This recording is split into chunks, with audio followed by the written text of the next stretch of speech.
राम राम जी। आजकल पंजाब में एक बड़ा घमासान मचा हुआ है। हरियाणा पंजाब का जो जल विवाद है पानी के बंटवारे का, उस पर तो उसकी कहानी सुनाने से पहले मैं आपको एक स्टोरी सुना देता हूँ, जिससे आपको ये विवाद क्या है और इसका मूल कारण क्या है ये समझने में थोड़ा आसानी हो जाएगी। हुआ क्या कि किसी रेगिस्तान में एक छोटा सा मीठे पानी का चश्मा था। तो आपको मालूम है रेगिस्तान में चश्मे के इर्द गिर्द थोड़ी सी बस्तियां बस जाती। तो उस चश्मे में इतना ही पानी निकलता था कि जिसमें कि 100-200 लोग जो हैं पानी पी सकें, थोड़ा बहुत खाना बना लें और जिंदा रह सकें। और रेगिस्तान में क्या हाल होता है पानी के बिना, ये तो आपने देखा होगा। वो है ना, कौन सा वो बियर ग्रिल है, कौन है वो जो सर्वाइवल की जो स्टोरीज बनाता है डिस्कवरी चैनल पे, जिसके साथ मोदी जी ने भी कार्यक्रम बनाया था। उसके बहुत सारे कार्यक्रम आपने देखे होंगे कि सर्वाइवल के, कि कठिन परिस्थितियों में ज़िंदा कैसे रहना है। कभी रेगिस्तान में फंस गए, कभी बर्फ़ में फंस गए, कभी जंगल में फंस गए, तो ज़िंदा कैसे रहना है। तो रेगिस्तान में जब फंस जाता है ना, तो एक बूंद भी पानी की मिल जाए तो आदमी जिंदा रह लेता है। तो उसमें दिखाया कि अपना पेशाब पीते हैं लोग, रेगिस्तान में फंसे हुए लोग अपना ही पेशाब पीते हैं। क्योंकि पेशाब जो है वो, उसके बारे में कहा जाता है कि वो किडनी से चूँकि फिल्टर होकर निकलता है, तो इसलिए it is a very safe body fluid, उसके अंदर कोई हार्मफुल तत्व नहीं। तो रेगिस्तान में फंसे हुए लोग अपना पेशाब पी के ज़िंदा रहते हैं। आपने और सुना होगा कि वो इस्लामिक कल्चर में ऊँट का पेशाब पीने की एक, भैया रेगिस्तान में फंस जाओगे अगर कभी, तो एक बूंद पानी की भी, तो ऊँट तो कई लीटर पेशाब एक बार में करता है। तो वो उस वक्त समय की मांग थी, ऊँट के पेशाब को भी पानी की तरह पीना पड़ सकता है, इसलिए ऊँट के पेशाब को भी पवित्र माना गया रेगिस्तानी कल्चर में। ऐसे ही नहीं होती कोई चीज़ पैदा हो जाती, सबके पीछे एक लॉजिक होता है। तो तब उस गांव में छोटा सा एक चश्मा था, जिसमें मान लीजिए 150 लीटर पानी एक दिन में निकलता था। तो जो चश्मे के नज़दीक गांव था, उसके लोग उस पानी को इस्तेमाल करते थे। बगल में एक और गांव था, वहाँ के लोग भी पानी लेते थे। तो एक दिन नज़दीक वाले गांव ने बोल दिया कि ना, हम ना देते पानी, मार दर पानी कौन है, साढ़े कोल पानी नहीं हैगा जी, साड़ी आप दियाँ ज़रूरतां नहीं पूरियां होंदियां। उसने बोला जी वो ठीक है, आपकी ज़रूरतें ज़्यादा हैं, पर हम भी तो रहते हैं बगल में, हम भी तो, हमको भी तो जिंदा रहना है। बोला ना ना, साढ़े कोल पानी नहीं हैगा। तो बोला भाई क्यों नहीं आपके पास पानी? बोला हमारे पास एक बूंद पानी आपको देने के लिए नहीं है। बोला क्यों? अरे बोला हमको नहाना धोना भी तो होता है। तो साहब जहाँ एक एक बूंद पानी पीने के लिए नहीं है, वहाँ पे एक आदमी दुराग्रह कर रहा है कि मुझे नहाना धोना भी है, मुझे अपने कपड़े भी धोने हैं, इसलिए मैं तुमको पीने के लिए एक बूंद पानी, एक बोतल पानी नहीं दे सकता, मेरे पास है ही नहीं, मेरे नहाने धोने से बचता ही नहीं पानी। जब कोई ऐसा दुराग्रह करेगा तो उसको आप क्या कहेंगे? इस कहानी को ध्यान रखिएगा कि एक आदमी कह रहा है कि मुझे पीने के लिए पानी चाहिए, एक आदमी कहता है कि ना जी हमने नहाना धोना है अभी।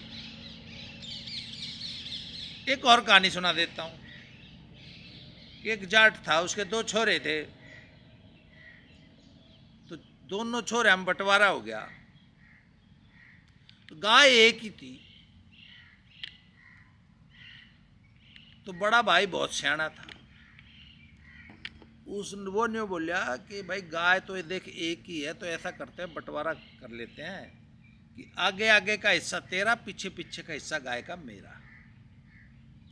तो छोटा भाई बोले जी ठीक है भाई साहब, जैसी आपकी आज्ञा, आपने कुछ कहा है तो फिर सही कहा होगा, आपकी आज्ञा शिरोधार्य। छोटे भाई ने मान ली।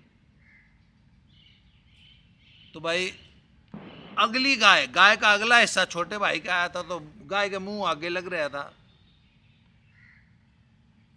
तो छोटा भाई उस गाय को खाना खिलाता था, उसकी सानी करता था, उसके लिए घास भूसा ये सब लेके आता था। पिछले हिस्से की गाय भाई के पास थी, तो बोले भाई पिछले हिस्से की सेवा मन्ना करनी है। तो पिछले हिस्से में धान थे, गोबर था, तो अगले हिस्से में खाना खिलाता था, पिछले हिस्से वाला दूध निकालता था, उसका गोबर था, उसके उपले बनाता था, उसकी घराड़ी दूध काट के उस उपले पे दूध उबालती थी, फिर उसकी मलाई जमाती थी, फिर उसकी दही जमाती थी, फिर उसकी खीर बनाती थी, उसके बच्चे दूध पीते थे, और छोटा भाई अपने हिस्से का काम कर रहा था, वो गाय की सेवा कर रहा था।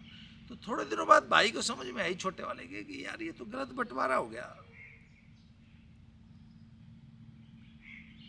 तो बोला कि भाई ये तो मैं तो सिर्फ सेवा कर रहा हूँ, दूध मलाई तो सारी बड़े के हिस्से में जा रही है। तो बोले भाई ये बंटवारे हैं, थोड़ा दोबारा विचार विमर्श कर लो। बोला ना ना मार दो कौन। बोले आधा दूध मुझे भी दे दो। बोला ना ना हमारे पास एक बूंद दूध नहीं, हमें तो पहले ही कम पड़ रहा है, हम नहीं तुम्हें एक बूंद दूध दे सकते, तू अपना काम करे जा, तेरा काम है गाय को खिलाना पिलाना सेवा करना, तू अपना वो करे जा, हमारा काम है गाय धोना और उसकी मलाई खाना।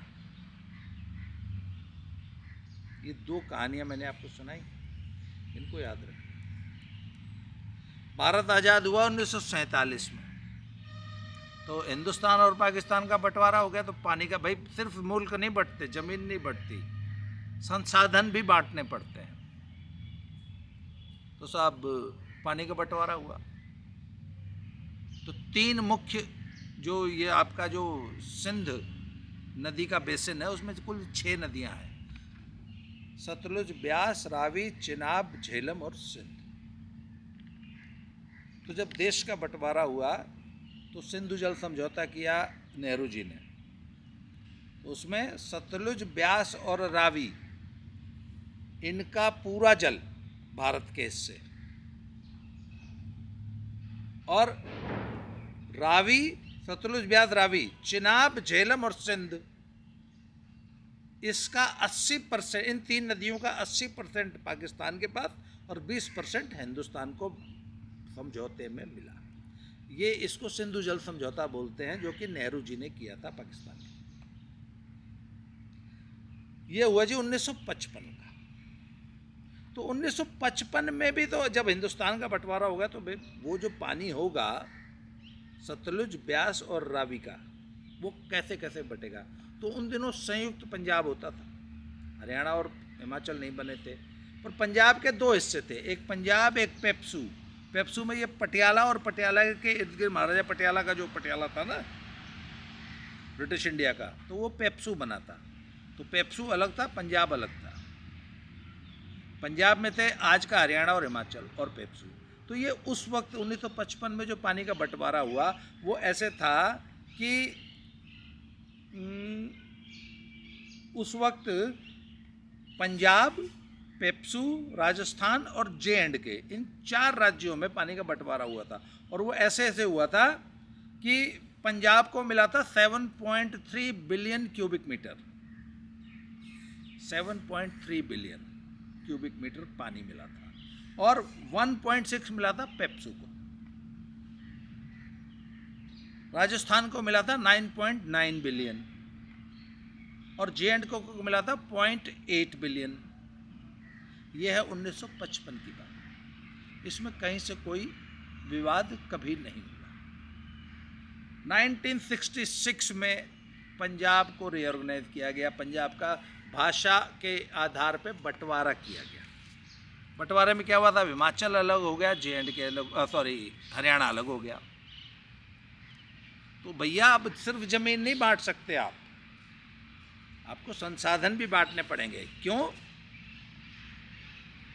पाकिस्तान और इंडिया के बंटवारे में भी तो 3 नदियों को पानी दिया था ना, यहाँ भी देना पड़ेगा। हरियाणा अलग तो हो जाएगा, खेती कैसे करेगा, पानी कहाँ से पिएगा, क्योंकि नदियाँ तो सारी पंजाब से होके बहती हैं। कौन सी नदियाँ? सतलुज, ब्यास, रावी। हरियाणा में कौन सी नदी है? हरियाणा में तो कोई नदी नहीं है, एक जमुना जी हैं जो कि हरियाणा और यूपी का बॉर्डर बनाती हैं। थोड़े से एरिया में, यमुनानगर से शुरू होती हैं और आगे दिल्ली में, सोनीपत के आगे दिल्ली में, फिर वो यूपी में चली जाती हैं। तो 1966 में जब पंजाब का बंटवारा हुआ तो उसमें अब पंजाब के पास टोटल कितना पानी था, संयुक्त पंजाब के पास, पेप्सू और पंजाब को मिला दीजिए तो वो हो गया 8.9, क्योंकि पंजाब के पास था 7.3 और पेप्सू के पास था 1.6। पेप्सू पटियाला वटियाला तो पंजाब में मिल गया, तो पंजाब के पास टोटल हो गया 8.9 बिलियन क्यूबिक मीटर। तो अब उसमें हरियाणा पंजाब बट गया, तो उसमें साहब हरियाणा ने कहा कि मुझको 5.9 बिलियन मिलना चाहिए। 8.9 में से 5.9 अकेला हरियाणा ने मांग लिया। वो कहता था हरियाणा की जी मेरे पास रेगिस्तानी इलाका है थोड़ा सा ज़्यादा, मेरे यहाँ अंडरग्राउंड वाटर कम है, इसलिए आपके पास तो अंडरग्राउंड वाटर भी अच्छा है, आपके पास नदियाँ भी हैं, इसलिए आपको अंडरग्राउंड के हिसाब से मुझे नदियों का जल ज़्यादा मिलना चाहिए, ये तर्क दिया। हालांकि वो तर्क माना नहीं गया। और फिर 1976 में ये पानी का विवाद चलता रहा। 1976-75 में लगा दी इंदिरा गांधी ने इमरजेंसी, और 76 में इमरजेंसी के दौरान इंदिरा गांधी ने एक समझौता कर दिया। उस समझौते में क्या किया जी, पंजाब को दे दिया 4.3 बिलियन, हरियाणा को भी बराबर बांट दिया 4.3, जबकि पंजाब हरियाणा से थोड़ा सा ज़्यादा है क्षेत्रफल, और दिल्ली को बचा हुआ दे दिया 0.25 बिलियन। दिल्ली को खेती को इतनी तो ज़्यादा बात नहीं, पर दिल्ली इतना बड़ा शहर है, उसको पीने के लिए पानी चाहिए, तो 0.25 बिलियन जो है वो दिल्ली को दे दिया। ये 1976 की बात है। इमरजेंसी 77 में हट गई, ये अकॉर्ड इम्प्लीमेंट नहीं हुआ। 78 में, 77 के लास्ट में जनता पार्टी की सरकार आ गई, 80 में टूट गई, 80 में नए चुनाव हो गए, इंदिरा जी फिर प्रचंड बहुमत के साथ वापस उन्होंने सरकार बना ली। जब 80 में इंदिरा जी की सरकार आई है, कांग्रेस की सरकार आई है, तो उस वक्त पंजाब, हरियाणा और राजस्थान तीनों राज्यों में कांग्रेस की सरकारें थी, और कांग्रेस के किसी मुख्यमंत्री की इतनी औकात नहीं थी कि वो इंदिरा गांधी के सामने हाँ हूँ कुछ करते या उनके फैसलों पे आवाज़ उठाते। तो इमरजेंसी में उन्होंने कहा कि ये जो 4.3 बिलियन क्यूबिक मीटर ईच पानी है और दिल्ली का ये इम्प्लीमेंट कर दो, ये उन्होंने फैसला दे दिया, और 212 मीटर की सतलुज यमुना लिंक कैनाल बनाने शुरू कर दो। हरियाणा ने, भाई हरियाणा को तो पानी लेना था, उन्होंने अपने हिस्से की 90-92 किलोमीटर नहर तुरंत बना दी। 1980 तक कंप्लीट कर दी थी, 82 तक शायद। पंजाब ने नहीं बनाई, शुरू की, पंजाब में भी नहर बनने शुरू हुई, बाकायदा खुदाई शुरू हुई, पर पंजाब ने वो कंप्लीट नहीं की। विवाद चलता रहा, सरकारें आती रहीं जाती रहीं, पंजाब ने स्पष्ट मना कर दिया, हम नहीं मानते किसी फैसले को, हमारे पास पानी नहीं।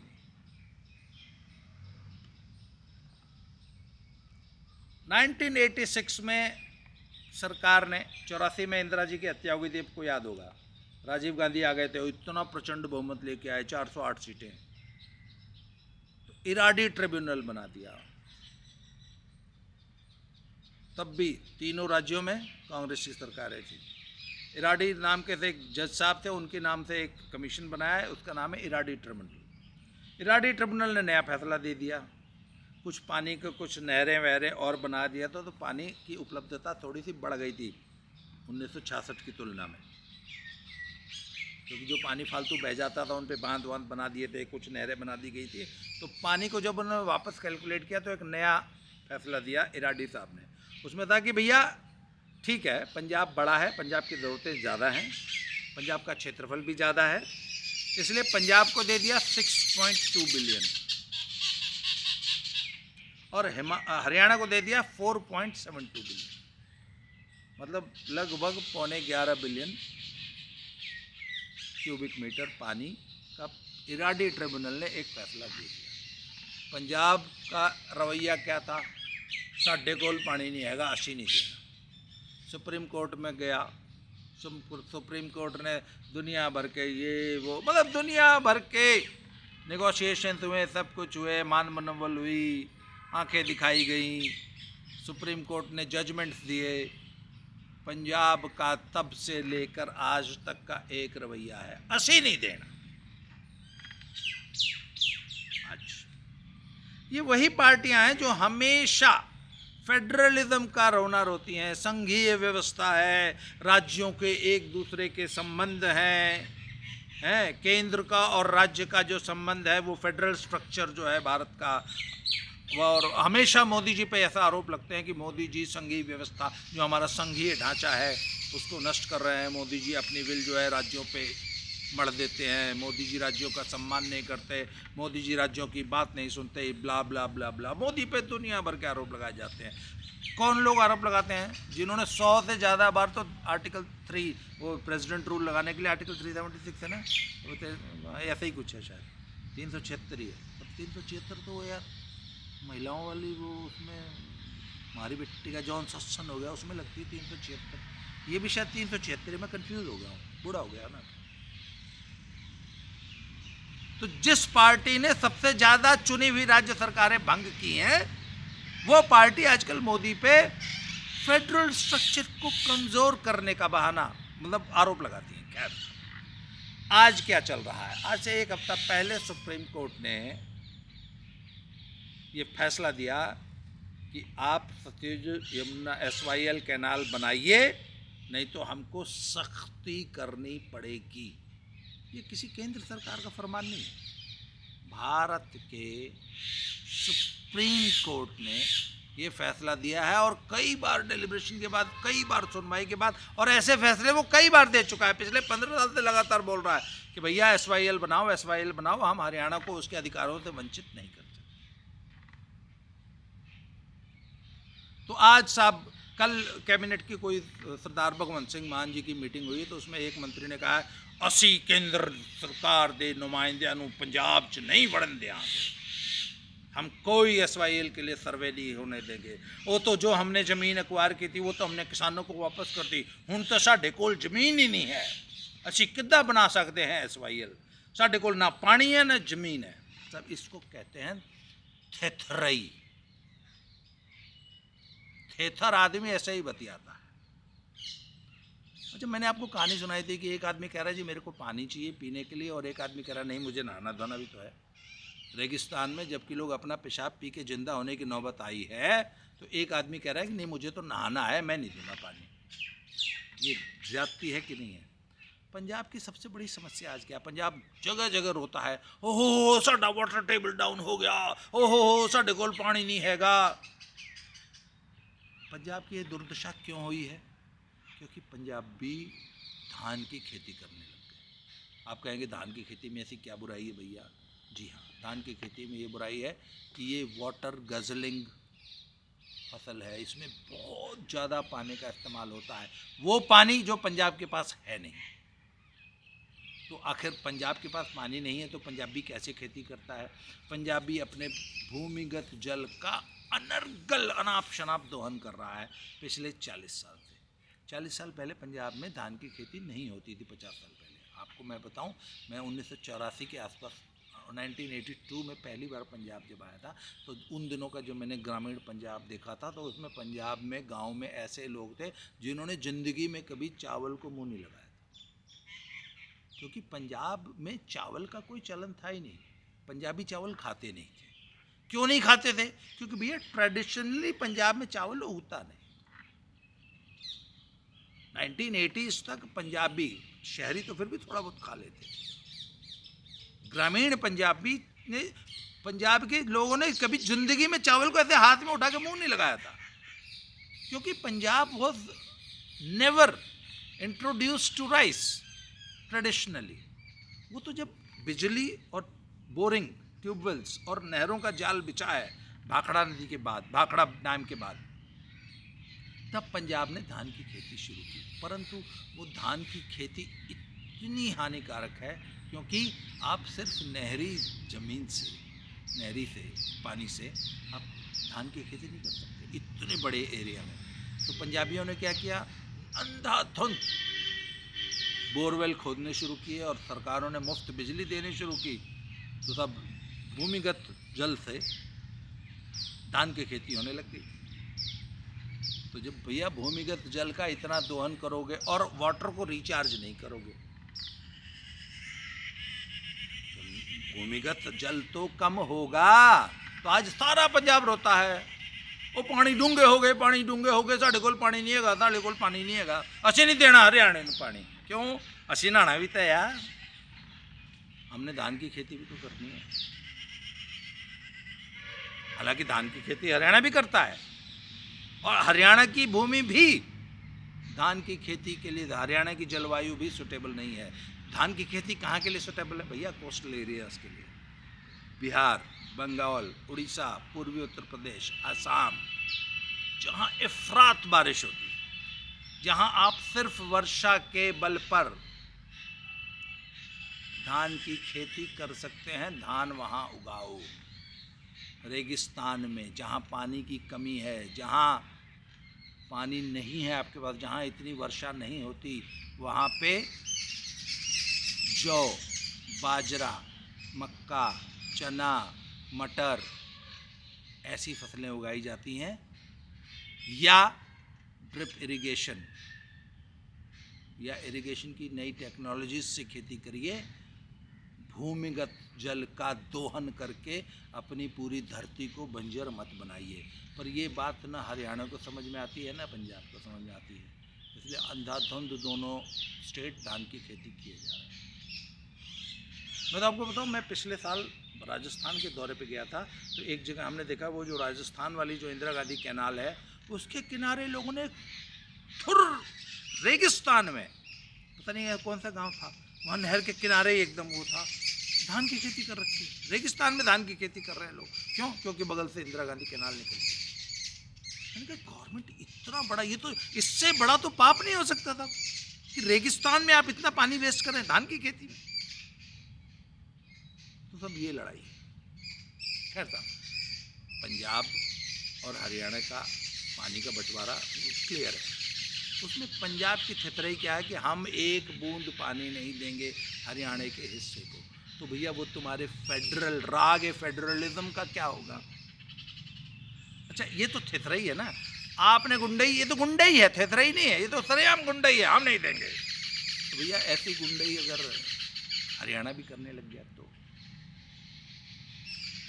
यही गुंडई बाकी स्टेट करने लग गए, तो यही गुंडई अगर केंद्र सरकार करने लग गई, तो यही गुंडई अगर हिमाचल करने लग गया आपके साथ, तो यही गुंडई अगर सुप्रीम कोर्ट करने लग गया, तो फिर आप रोने लगोगे, फिर आप विक्टिम प्ले करने लगोगे। अभी आप असी नहीं, एक ड्रॉप भी नहीं देना असी, क्यों? साड़ी दादागिरी है।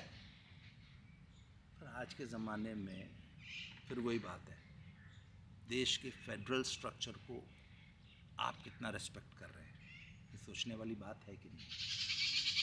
मतलब अब आपसी विवादों का बंटवारा इस हठधर्मिता से होगा। अब आप केंद्र का कहना नहीं मानेंगे, अब आप अंतर्राज्यीय समझौतों को रिस्पेक्ट नहीं करेंगे, अब आप सुप्रीम कोर्ट के फैसलों को नज़रअंदाज करेंगे, उनको दता बताएंगे, उनको सरेआम ठेंगा दिखाएंगे।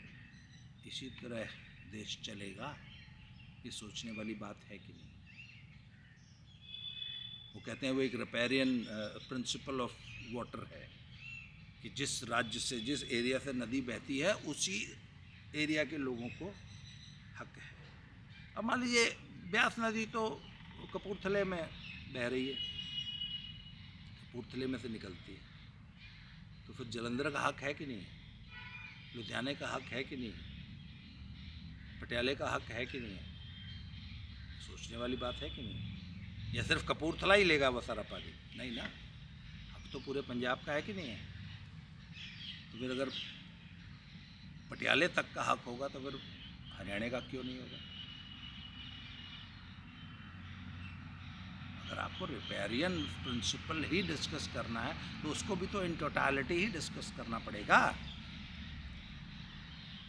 तो सब ये है आज के ज़माने में सबसे ज्वलंत मुद्दा हरियाणा, पंजाब, केंद्र और सुप्रीम कोर्ट के सामने, जिसका हल फ़िलहाल कोई नज़र नहीं आ रहा, और पंजाब अपनी थथराई से, अपनी हठ धर्मिता से बाज नहीं आ रहा। इस आज की ये मैं डेवलपमेंट बता रहा हूँ आपको, इस मुद्दे पे हमारी नज़र बनी रहेगी। फिर से मिलते हैं, आज के लिए इतना ही। बहुत बहुत धन्यवाद। Thank you very much.